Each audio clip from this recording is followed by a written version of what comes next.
Muy buenos días, nos encontramos nuevamente aquí para grabar un video de la serie de nomenclatura tradicional, en este caso con los hidróxidos. En este video vamos a aprender a nombrar hidróxidos a partir de su fórmula y armar fórmulas a partir de los nombres. La estructura de un hidróxido siempre es la misma, un metal unido a un grupo hidróxido, de ahí el nombre de esta familia de sustancias. El grupo hidróxido está formado por un átomo de oxígeno y un átomo de hidrógeno. A la hora de colocar los números de oxidación, tenemos que saber que en una sustancia ternaria como esta, que es la primera que trabajamos, siempre va a haber un elemento con número de oxidación negativo, solo uno. Los otros dos van a tener número de oxidación positivo. El negativo va a ser el elemento más electronegativo, que en este caso es el oxígeno. Así que el oxígeno va a usar su único número de oxidación, además, que es el -2. El hidrógeno podría usar el -1 o el +1, pero como dijimos que es positivo, va a ser el +1. Y de esa forma vemos que este grupo hidróxido tendrá una carga total de -1, porque hay dos cargas negativas del oxígeno y una positiva del hidrógeno. Como resultado tenemos una carga negativa para todo ese paréntesis, todo ese grupo hidróxido. Luego, el metal va a tener un número de oxidación positivo que dependerá del metal que tengamos en cada caso. Y eso va a generar que la cantidad de veces que se repite el grupo hidróxido será un número X. Ese número X va a coincidir con el número de oxidación del metal. De esa forma esto va a quedar neutro.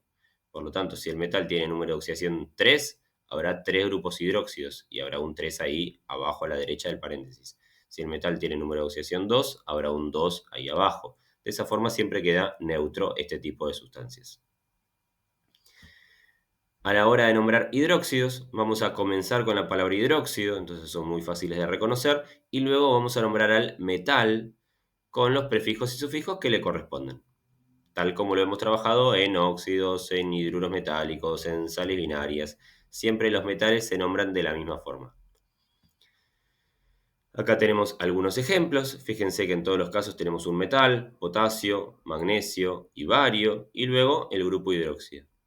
En el primer caso no aparecen los paréntesis porque ese grupo hidróxido estaría una sola vez, entonces no es necesario colocarlos. En los otros dos casos sí hay que poner el paréntesis porque vemos que aparece dos veces cada uno. Bueno, ahora sí comenzamos a nombrarlos.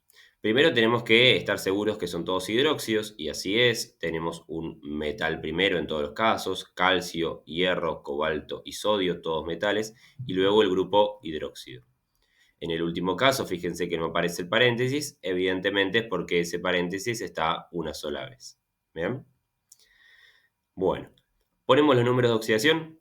Al grupo hidróxido, -1 a todos, ya lo vimos recién. Tiene dos cargas negativas el oxígeno, una carga positiva el hidrógeno, eso genera que el grupo hidróxido en total tenga una carga negativa. En el último caso, donde no estaba el paréntesis, agrego el paréntesis como para poner la carga y manejarnos mejor. Ahora le tenemos que poner el número de oxidación al metal. Y recordemos que el número de oxidación del metal coincide con esa X, esa cantidad de grupos hidróxidos que hay. Por lo tanto, en el calcio el número de oxidación será +2. En el hierro, +3.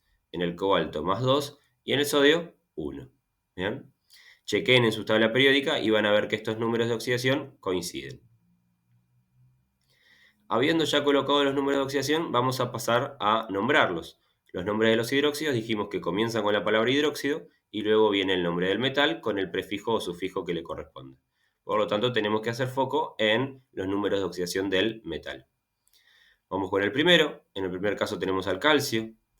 Vemos que el calcio tiene un solo número de oxidación, por lo tanto vamos a usar la palabrita D, y este hidróxido va a comenzar su nombre con la palabra hidróxido, luego pondremos el D y finalmente el nombre calcio. Así que esto se llama hidróxido de calcio.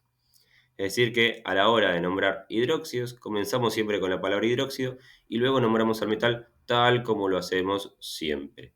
Nos preguntamos cuánto número de oxidación tiene y en base a eso elegimos qué prefijo o sufijo le corresponde. En el segundo caso tenemos al hierro. El hierro tiene dos números de oxidación, el 2 y el 3, pero en este caso colocamos el 3. El 3 es el mayor de los números de oxidación. Por lo tanto, la terminación va a ser ico.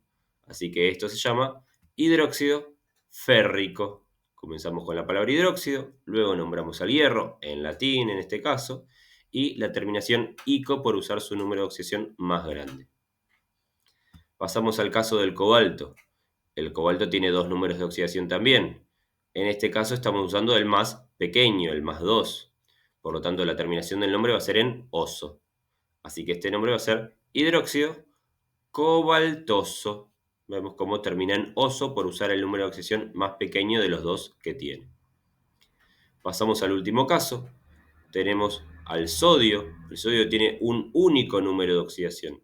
Por lo tanto, su nombre va a ser hidróxido de sodio. Así que, de vuelta. En hidróxidos, siempre comenzamos con la palabra hidróxido y luego nombramos al metal como ya lo sabemos hacer en óxidos, en hidruros metálicos, en sales binarias. Siempre nos preguntamos cuántos números de oxidación tiene y en base a eso colocamos el D, el oso, el ico. ¿Bien? Bueno, habiendo hecho esto, pasamos al caso contrario en donde vamos a armar algunas fórmulas. Tenemos al hidróxido de potasio y al hidróxido niquélico. Enseguida nos damos cuenta que son hidróxidos porque comienzan con la palabra hidróxido. Así que la estructura de esta sustancia será un metal primero y luego el grupo hidróxido, OH. En el caso del hidróxido de potasio pondremos la K del potasio y luego OH lo ponemos entre paréntesis como para facilitarnos un poco las cosas. Tenemos que colocar los números de oxidación. El grupo hidróxido ya sabemos de memoria que es -1. Y si no recordamos esto de memoria, colocamos los números de oxidación del oxígeno, -2, del hidrógeno +1, y eso como resultado tenemos -1 para el grupo hidróxido. Y el potasio tiene un único número de oxidación que es +1, así que no queda otra opción que ponerlo. Además, en el nombre dice hidróxido de potasio. Ese D significa que tiene un solo número de oxidación. Y ahora vemos que esto quedó neutro, porque tengo una carga positiva del lado del potasio, una carga negativa del lado del grupo hidróxido, así que esto ya está terminado. Por lo tanto, en este caso el paréntesis en realidad no era necesario. Pasamos al siguiente caso, tenemos al hidróxido niquélico, como es un hidróxido y aparece el níquel, porque niquélico viene de níquel, pondremos primero al níquel y luego al grupo hidróxido. Y ahora tenemos que colocar números de oxidación. Obviamente, para el grupo hidróxido le pondremos el número de oxidación -1.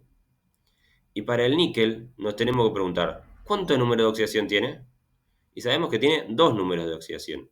Entonces acá la pregunta es, ¿cuál de los dos usamos? Y la respuesta está en el nombre. Esto no lo puedo elegir yo, no es al azar. El nombre dice hidróxido niquélico. Termina en ico. Y si termina en ico, ¿qué número de oxidación usa? ¿El más pequeño o el más grande? El más grande, que en este caso es el +3. Por lo tanto, al níquel le colocamos el número de oxidación +3, al grupo hidróxido dijimos que era el -1, y ahora tenemos que lograr que esto quede neutro. Y como ya sabemos, el número de oxidación del níquel determinará la cantidad de grupos hidróxidos. Así que ponemos S3 debajo a la derecha del grupo hidróxido y ahí tenemos la sustancia finalizada y neutra. Eso es todo con hidróxidos. Fíjense que es todo muy similar a lo que ya venimos trabajando con otro tipo de sustancias. Bien, la diferencia acá es que aparece la palabra hidróxido. Después es todo relativamente similar y muy sencillo. Así que espero que esto les haya servido, que se haya entendido y nos estaremos viendo en otro video para charlar luego de los oxoácidos. Eso es todo. Nos vemos la próxima.